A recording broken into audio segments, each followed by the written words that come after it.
Il faut aller voir ce film, ni chaîne, ni maître. En 1759, sur l'île de France, Massamba fuit la plantation dans laquelle il est esclave pour retrouver sa fille qui s'est enfuie et qui est pourchassée par une chasseuse de marrons.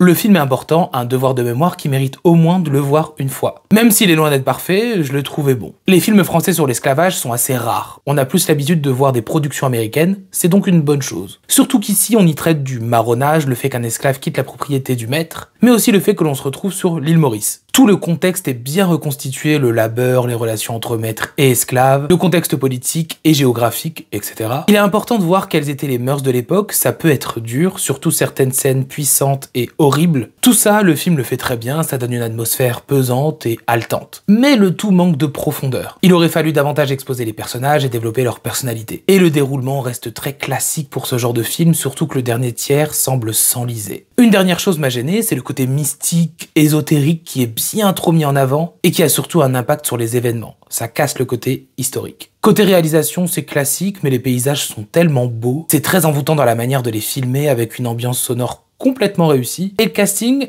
est vraiment bon.